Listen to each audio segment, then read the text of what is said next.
झारखंड की कोयला खदान मिलने को तो पैसे के साथ साथ सोना हीरा भी गलती है, मगर जमीन खोदते खोदते कभी कभी कुछ ऐसे राज भी खोल देती है जो कल्पना से परे होते हैं। आज की कहानी मेरी आप बीती है, जिसे आज भी याद करके मेरे होश ठंडे पड़ जाते हैं। दरअसल बात उन दिनों की है जब मैं सरकारी ठेकेदार बनकर झारखंड के कोयला खदानों की जांच पड़ताल के लिए बोकारो गया था। शुरुआती दिनों में मुझे सब कुछ ठीक लग रहा था।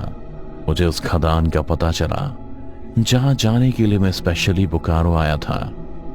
कहने को तो ये खदान सालों से बंद थी, पर मैं ये बात भी जानता था कि ये सिर्फ एक दिखावा भर है जिससे सरकार और सरकारी आदमियों की आंखों में धूल झोंकी जा सके।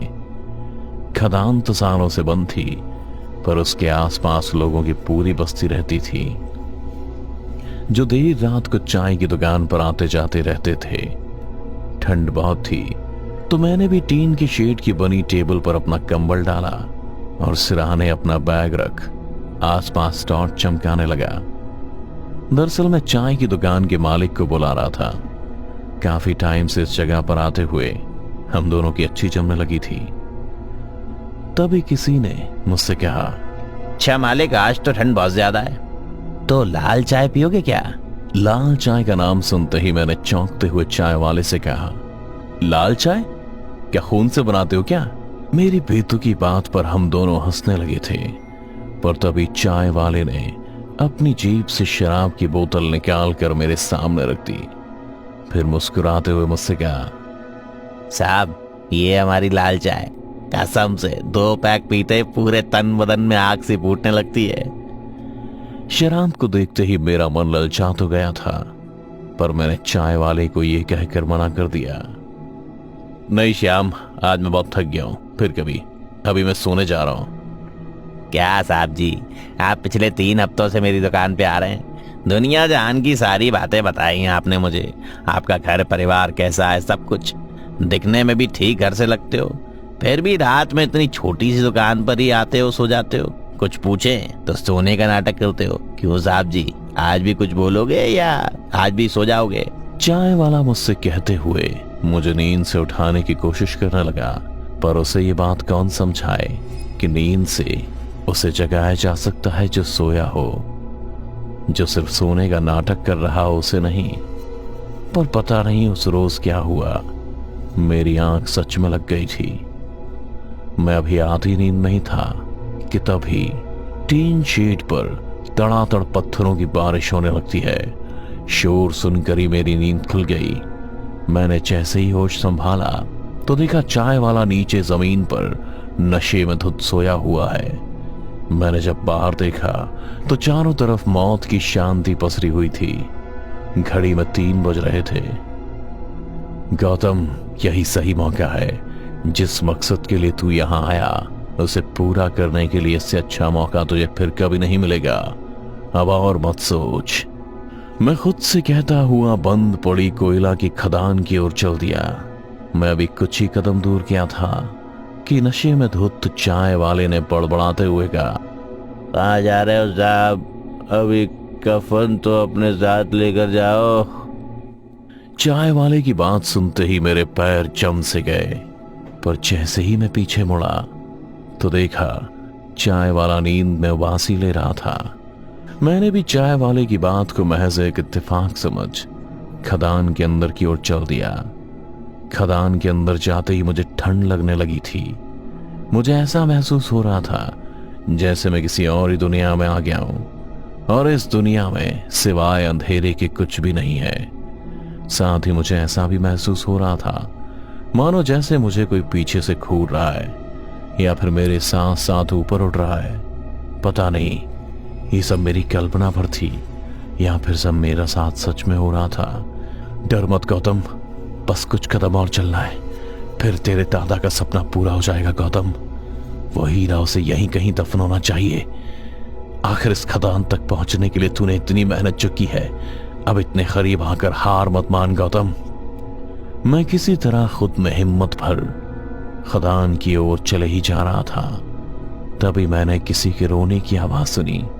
मेरी आंखों के ठीक सामने एक आदमी अंधेरे में से निकलकर अपने हाथ में एक छोटी सी लड़की की लाश लिए पिलक पिलक कर रो रहा था और चीख चीख कर सबसे कह रहा था, कोई है?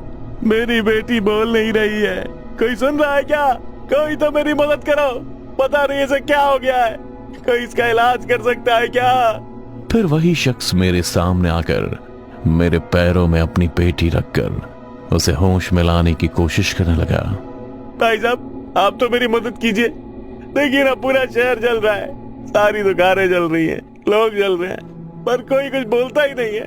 देखो ना, अब मेरी तो गुड़िया भी मुझसे उठ गई है। भाई साहब, आप सुन रहे हैं? मैं उस शख्स की बातें सुन कोई हरकत कर पाता इससे पहले ही मेरे पीछे से एक औरत दर्द में चीखने लगी थी।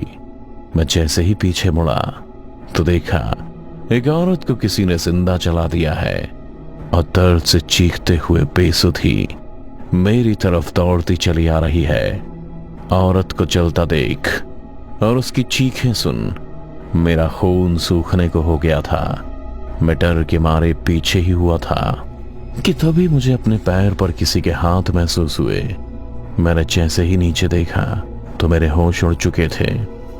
जिस आदमी ने अपनी बेटी को मेरे पैरों के पास रखा था उस लड़की का आधा चेहरा जला हुआ था, पर वो अभी भी जिंदा थी और मेरे पैर की हड्डियों में अपने नाखूनों से छेद करती जा रही थी।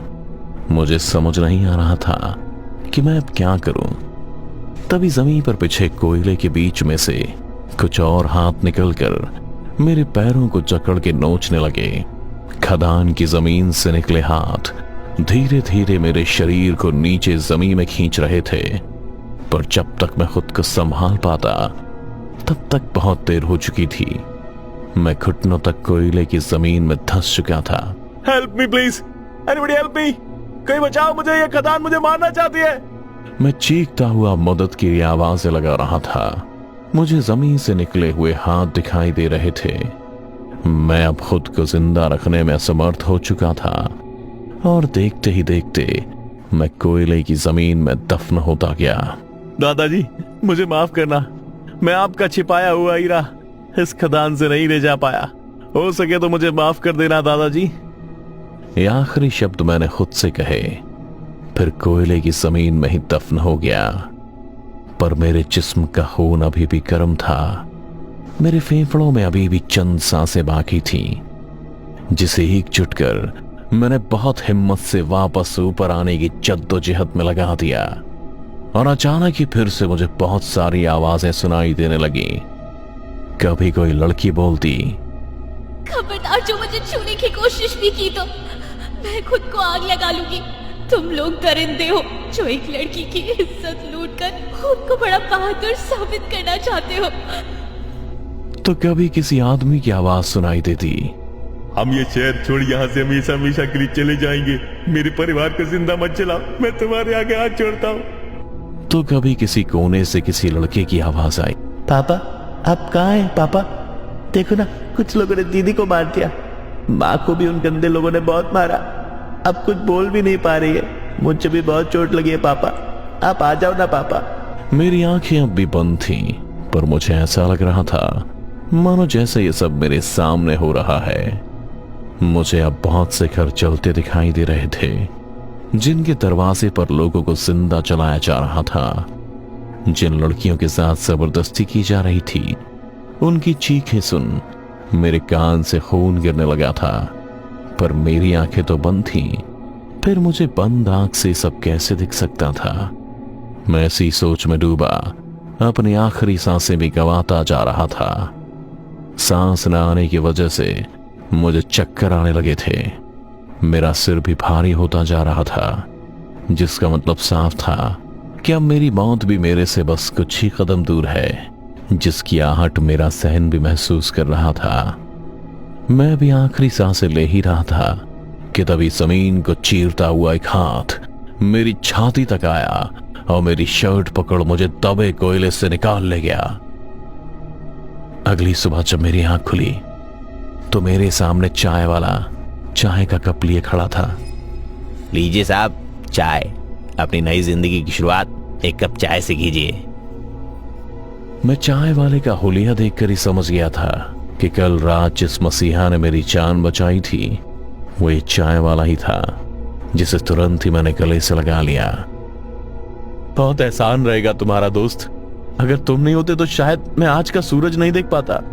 पर एक बात तो बताओ, तुम्हें कैसे पता चला कि मैं तुम्हें उसी खदान में दबा मिलूंगा? मेरे सवाल पर चाय वाले ने कहा, क्योंकि साहब जहां आपको वो आत्माएं अपने साथ दफन कर रही थी, वहां आपसे पहले मैं 2 और लोगों की जान और बचा चुका हूं। इसीलिए मुझे पता था कि आप कहां मिलेंगे।